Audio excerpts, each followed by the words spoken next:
আসসালামু আলাইকুম প্রিয় দর্শক, আজকে আমি মতিচুর লাড্ডু তৈরি করব। মতিচুর লাড্ডু খেতে এতটা মজা হয়েছে, একদম সহজ পদ্ধতিতে মতিচুর লাড্ডু তৈরি করে ফেললাম।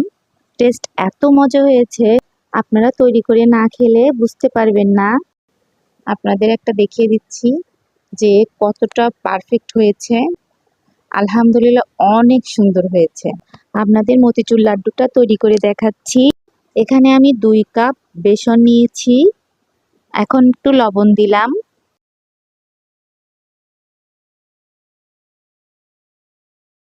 ভালো করে মিক্সড করে নিলাম। অল্প অল্প করে পানি দিয়ে আমি ব্যাটারটা তৈরি করব। দেখুন এরকম হয়েছে। চুলাতে ফ্রাই প্যান বসিয়ে দিয়েছি। এখন একটু তেল দিয়ে দিলাম। তেল দিয়ে তার উপরে আমি এই ব্যাটারটা একটু একটু করে দিয়ে রাখবো, ভেজে নেব।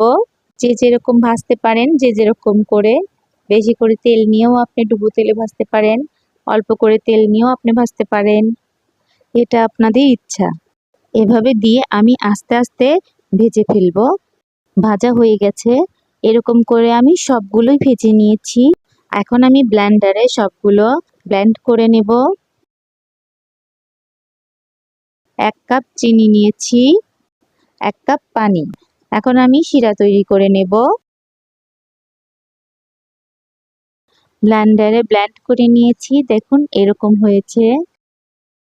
1 চা চামচ এলাচের গুঁড়া দিলাম, 1/2 চা চামচ জর্দার রং মিশালাম।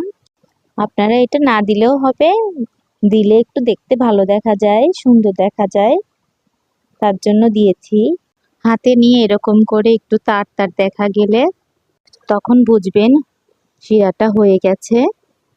এখন আমি চিনির শিরার মধ্যে সবটুকু দিয়ে দিলাম। 3 টেবিল চামচ ঘি দিয়ে দিলাম। ভালো করে একটু নেড়েচেড়ে নিলাম। এর মধ্যে এখন একটু বাদাম কুচি করে দিয়েছি।